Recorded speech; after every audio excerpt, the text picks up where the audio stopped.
Hello, good morning. अभी last lecture में मैंने आपको पता है कि आपका टॉपिक नंबर 5 स्टार्ट कर दिया था।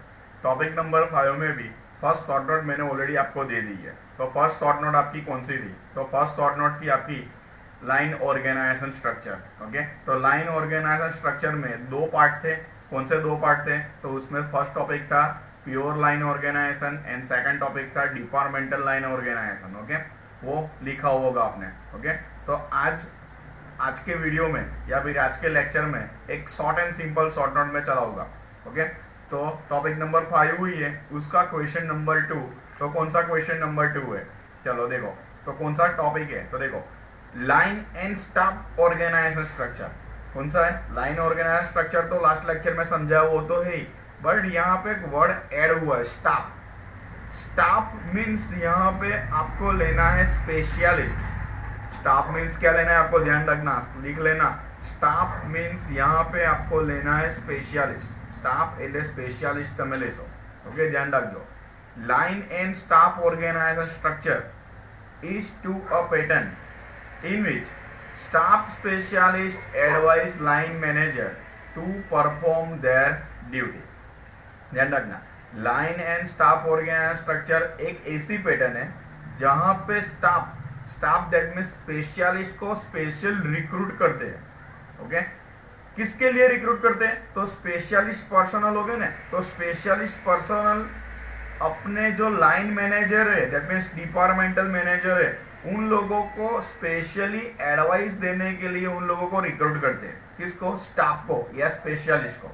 ध्यान रखना आगे, such advices is provided to line manager by staff personnel who are generally specialist in their field। ध्यान रखना, अभी जो एडवाइसेस जो स्टाफ रिक्रूट किया है, मीन स्पेशलिस्ट रिक्रूट किए, तो वो लाइन मैनेजर को एडवाइसेस देते। तो क्यों एडवाइस देंगे? तो उन लोगों के पास एक स्पेशलिस्ट टाइप की नॉलेज होगी। इसके लिए जो लाइन मैनेजर है उन लोगों को वो वर्क रिलेटेड एडवाइस देंगे।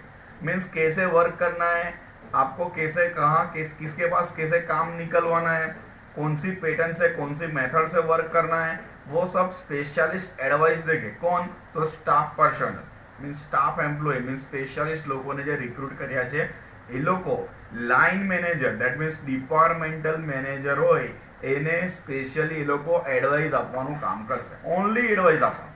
ઓકે, ધ્યાન રખના, the staff position are purely advisory nature। they have the right to recommend but have no authority to enforce their performance। ध्यान रखना, जो स्टाफ पोजीशन है मीन्स जो स्पेशलिस्ट रिक्रूट किए उन लोगों का वर्क ओनली एडवाइस देना ही है।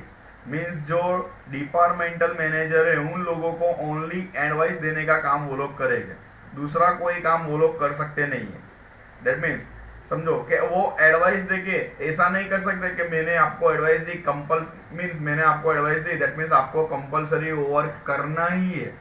जस्ट लाइन मैनेजर को वो लोग एडवाइस देंगे, लाइन मैनेजर को वो फॉलो करना है या नहीं करना है उसका डिसीजन तो लाइन मैनेजर लेगा। दैट मीन्स क्या हुआ कि यहाँ पे उन लोगों की पोजीशन ओनली एडवाइजरी नेचर हुई। कौन सी हुई? Purely advisory nature. यहाँ पे वो लोग ऐसा रेकमेंड नहीं कर सकते कि मैंने आपको जो एडवाइस दी कंपलसरी आप उसको फॉलो करो, होगा कि नहीं? यहाँ पे ओनली स्टाफ एडवाइस देगा, नथिंग एल्स। चलो डायग्राम से मैं समझाता हूँ आपको, समझो कि डायग्राम आपको दिख रही है, general manager, finance manager, personal manager आपको दिख रहा है। ओके, दिख रहा है ना? क्लियर? देखो, जनरल मैनेजर है, उसके अंडर में फाइनेंशियल मैनेजर, पर्सनल मैनेजर है।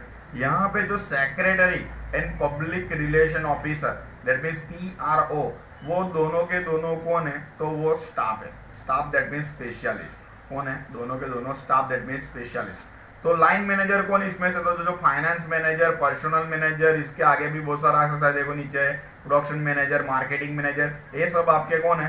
तो आपके वो है लाइन मैनेजर। तो जो सेक्रेटरी और PRO जो है तो उन लोगों को वर्क रिलेटेड एडवाइसेस देने का काम उन लोगों का है, दूसरा कुछ नहीं। सेक्रेटरी और public relation officer, finance manager, production manager, personal manager, marketing manager को डिफरेंट टाइप की एडवाइस देंगे, ओनली एडवाइस देंगे वो इन्फोर्स नहीं कर सकते कि मैंने जो एडवाइस दी वो कंपल्सरी तुम फॉलो करो। फॉलो करवी છે કે નહીં કરવી તે લોકો એ આ જે ડિપાર્ટમેન્ટલ લાઇન ઓર્ગેનાઇઝેશનના જે મેનેજર હોય તે લોકો નક્કી કરશે। થશે क्लियर? ओके, तो इतना इसका इंट्रोडक्शन है। इतनी short and simple short note है, दूसरा कुछ है नहीं। 2.5 मार्क में आ सकती है। होगा क्लियर? चलो देख लेते हैं दूसरा आगे भी टॉपिक है। तो सुटेबिलिटी कहाँ है? तो this structure can be followed in large organisation where specialisation is required. ध्यान रखना, this structure can be followed in large organisation. जो line and staff organisation structure है जो जनरली लार्ज ऑर्गेनाइजेशन में चलेगा। क्यों? कि लार्ज ऑर्गेनाइजेशन में स्पेशलाइजेशन की रिक्वायरमेंट होगी इसके लिए। और उसके opposite this structure is not suitable for small organisation because it is costly for them. Simple चीज है, स्मॉल ऑर्गेनाइजेशन को चलेगा नहीं। क्यों उन लोगों के लिए कॉस्टली होगा? समझो कि उसका एग्जांपल दे दूं कि TCS that means Tata Consultancy Services large organization structure है, तो वहां पे line and staff organisation structure 101% चलता होगा।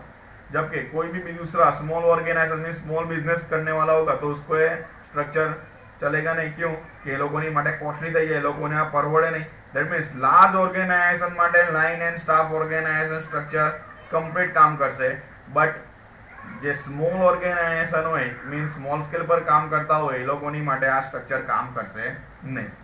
हुआ क्लियर? एक ही टॉपिक है, एक ही कॉन्सेप्ट है, दूसरा कुछ नहीं है। इतनी ये short and simple short note है आपके लिए, इतना ही छोटा शॉर्ट नोट। होगा क्लियर? ओके, लिख लेना है आपको, ध्यान रखना है। ओके, फिर तीसरी शॉर्ट नोट पे जाएगी। ओके, फिर से एक बार रिवाइज कर लेते हैं। तो कौन सा टॉपिक है देख लो। तो line and staff organisation structure, तो देखो line and staff organisation structure is to perform is to a pattern in which staff specialist advises the line manager to perform their duty. Such advice is provided to line manager by staff personnel who are generally specialists in their field. ये topic आपको ध्यान में रखना है कि the staff position are purely advisory nature. They have the right to recommend. उन लोगों के पास पूरा राइट है कि रेकमेंड करने का राइट है, एडवाइस देने का राइट है, but have no authority to enforce their duty. But उन लोगों के पास कोई अथॉरिटी नहीं है कि उन लोगों ने जो एडवाइस दी उसको फॉलो करवाने की। होगा क्लियर? आगे आपको पता है कि सूटेबल कहाँ है, तो लार्ज ऑर्गेनाइजेशन में सूटेबल है और स्मॉल स्केल में और स्मॉल स्केल ऑर्गेनाइजेशन में या स्मॉल स्केल में वो सूटेबल नहीं है। उसका एग्जांपल मैंने आपको दे दिया। बस इतना ही शॉर्ट नोट है, एक short and simple. Okay, next video में नेक्स्ट शॉर्ट नोट के साथ मिलेगा। Okay, bye.